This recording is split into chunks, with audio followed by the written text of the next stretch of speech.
তাহলে দাদা আপনার আলু নিলেন, এটা নিলেন, পেঁয়াজ নিলেন, সেটা নিলেন, শসা 200 টাকা হয়েছে। আরে আমি তো এক্ষুনি আপনাকে 500 দিলাম। না ভাই, আপনার কোথাও না ভুল হচ্ছে। কি কথা বলছেন ভাই? এই ভাই আসার আগে আমি পার্স থেকে আপনাকে টাকা বের করে দিলাম। মনে তো নেই ভাই, আমি তো এই ভাইয়ের সঙ্গে কথা বলছিলাম, টাকা তো আপনার হাতে ছিল। হাতে? কোথায় আমার হাতে? এই তো আমার খালি হাত। পার্সে দেখো ভাই, আপনার পার্সে হয়তো থাকতে পারে। কি কথা বলছেন ভাই? আমি যদি পার্স থেকে টাকা দেই তাহলে পার্সে টাকা থাকবে কি করে? এই দেখুন, পুরা খালি পার্স। পার্সে নেই? নিচে দেখো, নিচে পড়ে যেতে পারে। আমি যখন বলছি কোথাও নেই, তাহলে আপনি এসে দেখে নিন। তাহলে কি ভাবছেন আপনি? আমি কি ভুল বলছি, নাকি আপনি আমার কাছ থেকে দ্বিতীয়বার টাকা নেবেন? কি বলছেন দাদা? আমি 10 বছর ধরে এখানে ব্যবসা করছি, আপনি আশেপাশে যাকে খুশি জিজ্ঞেস করতে পারেন, আমি কোনোদিন ঠকাইনি কাউকে। তাহলে আপনি বলতে চাইছেন আমি মিথ্যে বলছি, আমি বেঈমান? হ্যাঁ, যদি আপনার বাক্সটা চেক করি তাহলে আপনার 500 টাকার নোট বেরিয়ে আসবে। আরে দাদা, আপনি কি বলছেন? এখানে তো অনেক 500 টাকার নোট আছে, সব কি আপনার? দেখ ভাই, আমাকে শিখাতে আসিস না। দেখেছো ভাই কিরকম ভাবে মিথ্যে কথা বলছে? ভাই আমি কি করে জানবো? আমি তো এই এলাম জিনিসপত্র কিনতে। আপনি উনাকে কেন টেনে আনছেন? আপনি তো আমার সাথে কথা বলবেন নাকি? আমার ভাট বকার সময় নেই, আমাকে বাকি 300 টাকাটা দিয়ে দিন, আমি চলে যাই।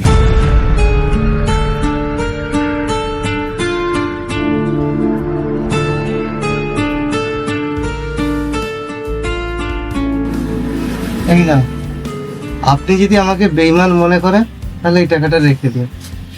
দেখ ভাই, এই টাকা ফেরত দিয়ে আমার কোনো মেহেরবানি করছিস না। এটা আমার টাকা, আমাকেই ফেরত দিচ্ছিস, ঠিক আছে? আর কিছু লাগবে দাদা আপনার? আর কিছু চাই না তোর পাশ থেকে।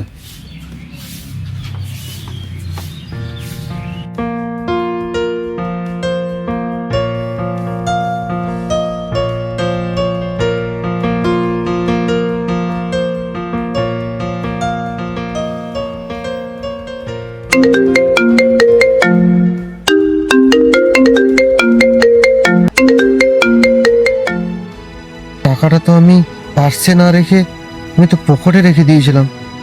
আমি খামোকা ওই লোকটাকে আমি দোষারোপ করলাম।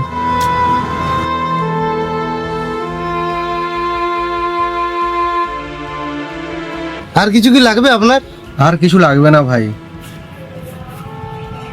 ভুল করে আমার পকেটে 500 টাকাটা থেকে গেছিল, আর আমি খামোকা আপনাকে দোষ দিয়েছিলাম। এই নিন আপনার টাকাটা।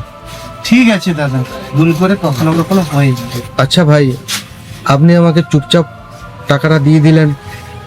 আমি যদি আপনার জায়গায় থাকতাম তাহলে আমি লড়াই করে আপনার কাছ থেকে টাকাটা নিতাম। আপনি আমায় কিছু বললেন না কেন? সত্যি কথা বলতে কি ভাই, আপনি পয়সাটা দিয়েছিলেন কি দেননি আমার মনে ছিল না। সত্যি কথা বলতে আপনার বিশ্বাস দেখেই আমি টাকাটা ফেরত দিয়েছিলাম। আর আমার বাবা বলতেন, যা আমাদের ভাগ্যে আছে কোনো না কোনো উপায় ঘুরে ফিরে এই আমাদের কাছেই আসবে। আপনি ঠিক বলেছেন ভাই, আপনার কথা শুনে খুব ভালো লাগলো। চলি ভাই, জয় শ্রীরাম। জয় শ্রীরাম, আবার আসবেন।